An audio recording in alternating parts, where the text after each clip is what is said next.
We're talking about your history with Portland, too. There were rumors at one point, hey, Damian Lillard might ask for a trade, might want to go to L.A. Yeah. In the end, you decided this is the team I want to be with. You've talked about your dedication to the city of Portland a bunch of times. The fact that Anthony Davis did ask for a trade and wanted to go to the Lakers, the fact that Paul George did ask for a trade and wanted to go team up with Kawhi, what do you think when you see all of that happening? I think people, they on the business side, teams decide they done with a player and they make a move, and the thing is, it's business. Everybody say it's business. Right. The team that, when players do it, is frowned upon, like they doing something wrong. But just for me personally, I'm not a team up type of person. You know what I'm saying? I've said it in the past, like I would almost just rather, if I'm gonna lose trying to do it the way I'm doing it, I can live with that knowing that I really mean that. Well, you ain't said it. That's what I prefer. But you ain't just said it, you lived it. Yeah, like that's really how I feel. Yeah. So like, I don't think there's nothing wrong with what guys are doing. When I see it, I kind of get excited about the challenge of it. I'm like, okay. Is there a difference for you between teaming up and recruiting?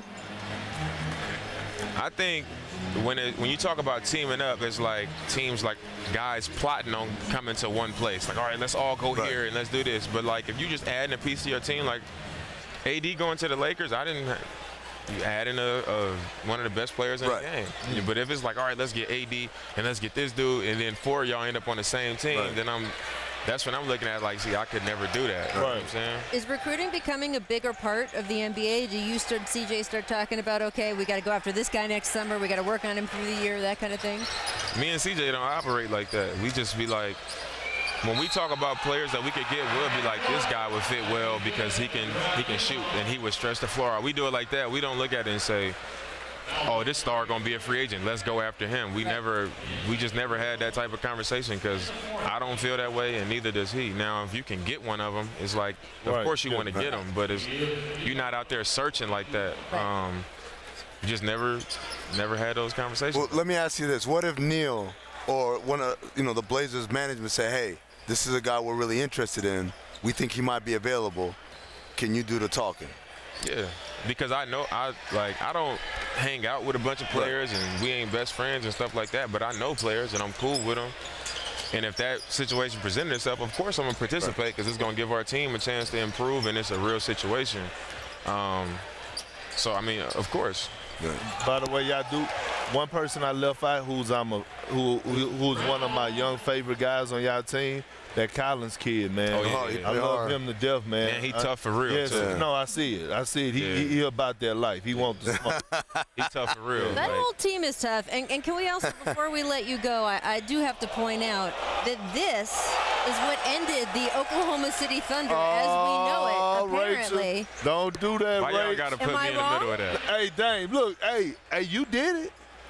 But that ain't what, that ain't my fault. Hey, they blew up your team because of that. They blew up the whole team because of that. Hey, listen, real talk, that might be one of the best game winners ever in the history of the game. That's no juice. What y'all say nowadays? No cap or whatever. What y'all say? Yeah, I'm almost 35, man. I don't know the new slang that's going on around here. That ain't breakup day. In that series, I usually wouldn't even celebrate for real. Like, I usually would just make it and, like, celebrate with my team. But, like, that series has so much. Yeah, absolutely. Chatter. A lot of talk. A lot of chatter. Talk to you. A lot of smoke in that. You did that the right way. You were supposed to do that. Prior to that moment. But it is a good example of how tough it is in the West, in this league in general. You have this Oklahoma City Thunder team that has had a big star since they moved from Seattle, right? Durant, Russ, Paul George. They thought they were going to continue that cycle. They signed Paul to that big contract last year. And then, boom, a year later, they've got a second year in a row, first-round exit. And they decide that with Paul George saying, I want to go somewhere else, we've got reports now. Russell Westbrook on the trading block. They might try to just start over again. Does that sort of underscore how quick this can all come at you? I mean, it's just fragile. Anything can happen. A player can be here one day and over here the next day and committed to this team one day and want to be traded. Like, you just never know. But just like what teams players play for is fragile, is also you can go from being a non-playoff team to being in the finals. Right. And I think that's the part that people look past is like, oh, we lost in the first round. We got to go in a different direction. this coach, he got out-coached in the conference finals. He got to get fired. Like, sometimes when you stick it out, it's like it pay off for you that way. Yeah. But I think teams and players so quick to just jump here and jump to conclusions and all that, that they not staying true to, like, sometimes you got to take your lumps. Yeah. You got to wait your time, and then your time going to come when you least expect it. Like, that's what I believe. So when we Says lose. a man who lived it. Yeah. Absolutely. Dame, thank you so much for coming on with Dame us. Let us Dollar. lift you from the Dollars court. with an S. Go back and watch your team, the Dame Blazers. That's multiple dollars. Hey, just let me owe 2,500. I was going to say, he's not Dame Dollar Hey. anymore. He's Dame $200 million. Oh, It man. might be 400. They putting your There you business go. out in these streets. Hold on. Stay with us. We Stop got counting my pockets. Stay out my pockets.